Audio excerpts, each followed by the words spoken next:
ಈ ಕನ್ನಡ ಚಿತ್ರರಂಗದ ತುಂಬ ದೊಡ್ಡ ನಟನಾಗಿ ಆಚೆ ಬರ್ತೀರಿ ಅನ್ನೋ ಒಂದು ನಂಬಿಕೆ ಇದೆಯಾ? ಇದೆ ಸರ್, ಖಂಡಿತ ಇದೆ. ರೈಟ್. ಯಾಕೆಂದರೆ KGF ನಮ್ಮ ಯಶ್ ಅವರು ಒಂದು ಮಾತು ಹೇಳಿದರು, ಎಲ್ಲರೂ ನಮ್ಮ ತಿರುಗಿ ನೋಡಬೇಕು, ಕನ್ನಡ ಇಂಡಸ್ಟ್ರಿನ ತಿರುಗಿ ನೋಡಬೇಕು. ಇನ್ಫ್ಯಾಕ್ಟ್ ಇಂಡೀಡ್ ಈ ಅವ್ರು ಮಾಡಿದ್ರು. ಸೊ ಅದೇ ರೀತಿ ಅದೊಂದು ಮಾಸ್ ಲೀಡರ್ ಆಗಬೇಕು ಅಂತ. ಅದೇ ಸರ್, ಖಂಡಿತ ನನಗೆ ಯಶ್ ಅವರ ಜರ್ನಿ ಸಖತ್ ಇನ್ಸ್ಪೈರಿಂಗ್ ಅನಿಸುತ್ತೆ. ಯಶ್ ಸರ್ ಅವರ ಸಮ್ಟೈಮ್ಸ್ ವೀಡಿಯೋಸ್ ಕೂಡ ನೋಡ್ತೀನಿ ನಾನು ಇನ್ಸ್ಪೈರ್ ಆಗೋಕ್ಕೆ. ಅನಿಸುತ್ತೆ ನಾವು ಹಂಗೆ ಮಾಡಬೇಕು ಅಂತ. ಬಟ್ ಮೇ ಬಿ ಅವರ ದಾರಿ ಬೇರೆ ಇದೆ, ನನ್ನ ದಾರಿ ಬೇರೆ ಇದೆ.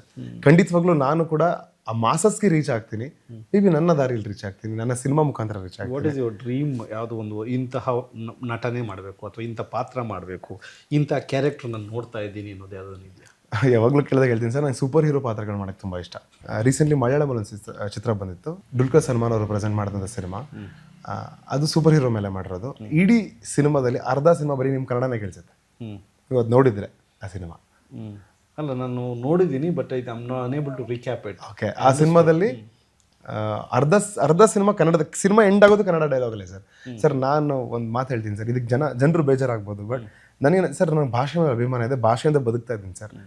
ಎಲ್ಲದಕ್ಕಿಂತ ಅಂದರೆ ಎಲ್ಲನೂ ಹೌದು ನಾನು ನಂಬ್ತೀನಿ, ಇದೆಲ್ಲ ಬೇಕು, ಹೌದು ನಂಬ್ತೀನಿ, ನಮ್ಮ ನೆಲ, ನಮ್ಮ ಜಲ, ನಮ್ಮ ಭಾಷೆ, ಹೌದು ನಾನು ನಿಜವಾಗ್ಲೂ ನಂಬ್ತೀನಿ. ಸಮ್ಟೈಮ್ಸ್ ಅದಕ್ಕಿಂತ ಹೆಚ್ಚಾಗಿ ಮನುಷ್ಯತ್ವ, ಅದಕ್ಕಿಂತ ಹೆಚ್ಚಾಗಿ ಭಾವನೆಗಳು. ಸಮ್ಟೈಮ್ಸ್ ಭಾಷೆಗಿಂತ ಭಾವನೆ ದೊಡ್ಡದು ಅಂತ ಅನ್ಸುತ್ತೆ. ನೀವು ಪ್ರಾಣಿ ಹತ್ರ ಮಾತಾಡ್ಬೇಕಾರೆ ನೀವು ಭಾಷೆ ಮ್ಯಾಟ್ರ್ ಆಗಲ್ಲ, ಅಲ್ಲಿ ಭಾವನೆ ಮುಖ್ಯ ಆಗುತ್ತೆ. ಸೊ ಆ ರೀತಿಲಿ ಕಲೆಗೆ ಯಾವುದೇ ಬೌಂಡ್ರೀಸ್ ಇಲ್ಲ ಸರ್. ಅಲ್ಲ, ನಿಮ್ಮ ಪಾಯಿಂಟ್ ಸೊ ಘೋಷವಾಗಿ ಹೇಳ್ಬಿಡ್ತೀನಿ, it is a translation of your feeling ಅಂತ ಅನ್ಕೊಳ್ಳೋಣ. ಯಾಕೆಂದ್ರೆ ಒಬ್ಬ ನಟನಾಗಿ ನಿಮ್ಮ ಬಾಯಲ್ಲಿ ಹೇಳೋದಕ್ಕಿಂತ ಇಲ್ಲ ಸರ್, ನಾನು ಮುಕ್ತವಾಗಿ ಹೇಳ್ತೀನಿ, ಅದನ್ನು ತಪ್ಪಿಲ್ಲ. ಕರೆಕ್ಟ್. ಸಮಾಜದ ಪರಿವರ್ತನೆಗೆ ನಾವು ಶ್ರಮ ಪಡಬೇಕು ಅಂದರೆ, ಸಮಾಜ ಅಂತ ಅಂದರೆ ದ ಹೋಲ್ ವರ್ಲ್ಡ್. ಸರ್, ನಾನು ಯಾವಾಗೂ ಹೇಳ್ತೀನಿ, ನಮ್ಮ ದೇಶ ಜಾತ್ಯತೀತ ದೇಶ. ನಮ್ಮ ದೇಶದಲ್ಲಿ ಎಲ್ಲ ಜಾತಿ ಧರ್ಮ ಎಲ್ಲರೂ ಒಂದೇ. ಇದರೊಳಗೆ ಬ್ಯಾರಿಯರ್ ಇದೆಯಲ್ಲ, ಆ ಬ್ಯಾರಿಯರ್ ನಾವು ಹಾಕೊಂಡ್ರೆ ನಮ್ಮ ಪಕ್ಕದ ದೇಶದವ್ರಲ್ಲ, ತಮಿಳ್ನಾಡು ಆಗಿರ್ಬೋದು ಅಥವಾ ಆಂಧ್ರ ಆಗಿರ್ಬೋದು ಅಥವಾ ಮಲಯಾಳಿ ಮಾತಾಡುವಂತಹ ಕೇರಳ ಆಗಿರ್ಬೋದು, ಬೇರೆ ದೇಶ ಅಲ್ಲ. ಬಟ್ ಯಾವಾಗೂ ಆ ಬ್ಯಾರಿಯರ್ ಇದೆ. ಆ ಬ್ಯಾರಿಯರ್ ಒಬ್ಬೊಬ್ಬರು ಒಂದೊಂದಕ್ಕೆ ಯೂಸ್ ಮಾಡ್ತಾರೆ. ಬಟ್ ಇನ್ಫ್ಯಾಕ್ಟ್ ನಾನೊಬ್ಬ ನಿರೂಪಣಕ್ಕಾಗಿ ಅಥವಾ ಒಬ್ಬ ರಾಘವೇಂದ್ರನಾಗಿ ಎಲ್ಲ ಭಾಷೆಯ ಚಿತ್ರಗಳನ್ನ ನಾನು ನೋಡ್ತೀನಿ. ನಾನು ಯಾಕೆ ನೋಡ್ತೀನಿ ಅಂದರೆ ವಿಭಿನ್ನತೆಗೋಸ್ಕರ, ಕಲ್ಚರ್ಗೋಸ್ಕರ. ಈ ಎಕ್ಸಾಂಪಲ್, ನಾನೆಲ್ಲೋ ತಮಿಳ್ನಾಡಿಗೆ ಹೋದೆ ಅಂದರೆ ಏನು ತಿನ್ನಬೇಕು ಅಂತ ನನಗೊಂದು ಕಾಮನ್ ಸೆನ್ಸ್ ಇದೆ. ಬಿಕಾಸ್ ಅಲ್ಲಿ ಹೋಗ್ಬಿಟ್ಟು ನಾನು ರಾಗಿ ಮುದ್ದೆ ಹುಡ್ಕಕ್ಕೆ ಹೋಗಲ್ಲ, ಹುಡ್ಕೋದು ಇಲ್ಲ. ಹುಡ್ಕೋದು I don't think it would be nice and tasty. So ಅಲ್ಲಿ ಏನು ಬೇಕಿದೆ, ಅಲ್ಲಿ ಕಲ್ಚರಲ್ಲಿ ಏನಿದೆ ಅಂಥದ್ದನ್ನು ಕಲಿಬೇಕು. ಎಲ್ಲ ಒಂದು ಕಡೆ ವಿ ನೀಡ್ ಅ ಮೆಚ್ಯೂರಿಟಿ. ನಟರು ಡಿಪ್ಲೊಮ್ಯಾಟಿಕ್ ಆಗಿಬಿಟ್ಟಿದ್ದಾರೆ. ಇಲ್ಲಪ್ಪ, ನಾನು ಕನ್ನಡ ಬಿಟ್ಟು ಎಲ್ಲೂ ಹೋಗಲ್ಲ. ಹಂಗಿಲ್ಲ ಸರ್, ನಾನು ಹಂಗಿಲ್ಲ ಸರ್. ನಾನು ತಮಿಳು ಸಿನಿಮಾ ಮಾಡಿದ್ದೀನಿ ಈಗ. ಅಲ್ಲ, ನೀವು ಮಾಡಿದ್ದೀರಿ. ಹಾಂ ಸರ್.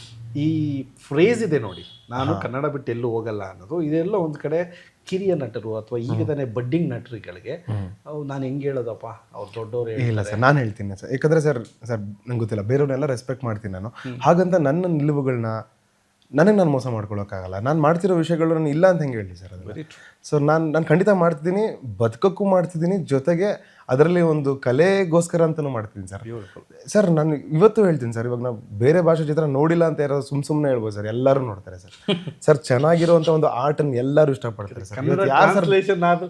ಪುಷ್ಪ 2 ರಿಲೀಸ್ ಆದಾಗ ಎಲ್ಲರೂ ಹೋಗಿ ಕುಂತಿದ್ರಲ್ಲ. ಹಾಂ ಸರ್, ಆಯಿತು, ಒಳ್ಳೆ ಇದು ಮಾಡೋಣ ಸರ್. ಅಂದರೆ ಲೈಕ್ ಸರ್, ಇವಾಗ ನಂಗೆ RRR ನಂಗೆ ತುಂಬ ಇಷ್ಟ ಸರ್. ರಾಜಮೌಳಿ ಅವರ ಒಂದು ನಿರ್ದೇಶನ ಭಾಳ ಇಷ್ಟಪಡ್ತೀನಿ. ಹಂಗಂತ ಇವಾಗ ಹೇಳ್ಬೋದು. ಹಾಂ ಸರ್, ಆ ಥರ ಇವಾಗ ಅನ್ಬೋದು, ನಾಳೆ ರಾಜಮೌಳಿ ಸಿನಿಮಾಲಿ ಆ್ಯಕ್ಟ್ ಮಾಡೋಕ್ಕೆ ಆಸೆ ಪಡುತ್ತೆ. ಹಂಗೆ ಅದಕ್ಕಿಂತ ಹೆಚ್ಚಾಗಿ ಒಬ್ಬ ಅಭಿಮಾನಿಯಾಗಿ ನೋಡಿದ್ದೀನಿ ಸರ್. ಇಂಥ ಒಳ್ಳೆ ಸಿನಿಮಾ ಅಲ್ವಾ ಅಂತ ಅನ್ಸುತ್ತೆ. ಇವಾಗ ನಮ್ಮ ನೆಲದಲ್ಲೂ ಇವಾಗ KGF ಬಂದಿರೋದು ಇನ್ನೊಬ್ರಿಗೆ ಅನಿಸ್ತಿರುತ್ತೆ, KGF ನಮ್ಮ ತೆಲುಗಲ್ಲಿ ಬರ್ಬೇಕಾಯ್ತು, ತಮಿಳಲ್ಲಿ ಬರ್ಬೇಕಾಯ್ತು.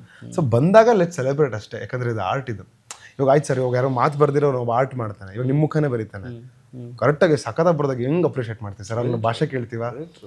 ಇವಾಗ ನಾನು ಆ್ಯಕ್ಚುಲಿ ಅಪ್ಕಮಿಂಗ್ ಒಂದು ಸಿನಿಮಾ ಬರ್ತಾಯಿದೆ ಸರ್. ಆ್ಯಕ್ಚುಲಿ ಅದರಲ್ಲೂ ಒಂದು ವಿಷಯ ಇದೆ, ಇದೇ ಒಂದು ಚಿಕ್ಕ ವಿಚಾರ ಬಂದು ಹೋಗುತ್ತೆ. ಅಂದರೆ ಇದೇ ಜಾತಿ ಅಥವಾ ಒಂದು ಧರ್ಮದ ಬಗ್ಗೆ ಒಂದು ಚಿಕ್ಕ ವಿಚಾರ ಬಂದು ಹೋಗುತ್ತೆ. But which is very right ಅಂತ ಅನ್ಸುತ್ತೆ ಸರ್. ನಾನು ತೆಲುಗಲ್ಲಿ ಒಂದು ಸಿನಿಮಾ ಮಾಡಿದ್ದೀನಿ ಈಗ. ಅಂದರೆ ಏನು ಕೆಲಸ ಸಿಗುತ್ತೆ ಅದನ್ನು ಮಾಡ್ತಾ ಇದ್ದೀವಿ ಸರ್. ಯಾಕಂದ್ರೆ ಬದುಕು ಕಟ್ಕೋಬೇಕಾಗತ್ತೆ. ಇವಾಗ ನಮ್ಮ ತಂದೆ ಬೆಳಗಾವಿಲಿದ್ರು ಸರ್, ಇವತ್ತು ಬೆಂಗಳೂರಲ್ಲಿ ಹಾಕಿದ್ದೀರಾ ಅಂತ ಕೇಳಿದ್ರೆ ನಾನೇನು ಹೇಳಿ ಸರ್. ಅದಕ್ಕೆ ಬದುಕನ್ನ ಕಟ್ಕೊಳಕ್ಕೆ ಬಂದಿದ್ದೀವಿ. ಈ ಬದುಕು ಎಲ್ಲೆಲ್ಲಿ ಕರ್ಕೊಂಡು ಹೋಗುತ್ತೆ ಗೊತ್ತಿಲ್ಲ sir. And first of all ಹಿಸ್ಟ್ರಿನೇ ಅಳಸಾಕ್ಬಿಟ್ಟಿದ್ದಾರೆ ಸರ್. ನಾವು ಮಾಡೋ ಪುಡಿಗೆ ಕೆಲಸಗಳಲ್ಲಿ ಉಳ್ಕೊಳ್ತಾವ ಅನ್ನೋದು ಡೌಟ್ ಇದೆ ಸರ್. ಮಾಡ್ತಾ ಹೋಗಬೇಕು, ನಮ್ಮ ಮನಃಶಾಂತಿ ಖುಷಿ ಇರಬೇಕು, ನಮಗೆ ಖುಷಿ ಇರಬೇಕು ಸರ್. ಇನ್ನೊಬ್ರು ದ್ರೋಹ, ದ್ವೇಷ ಅಥವಾ ಇನ್ನೊಂದು ಹಸು ಏನು ಮಾಡದೆ ನಮ್ಮ ಕೆಲಸಗಳು ನಾವು ಮಾಡ್ಕೊಂಡು ಆರಾಮಾಗಿದ್ರೆ I think it will be good.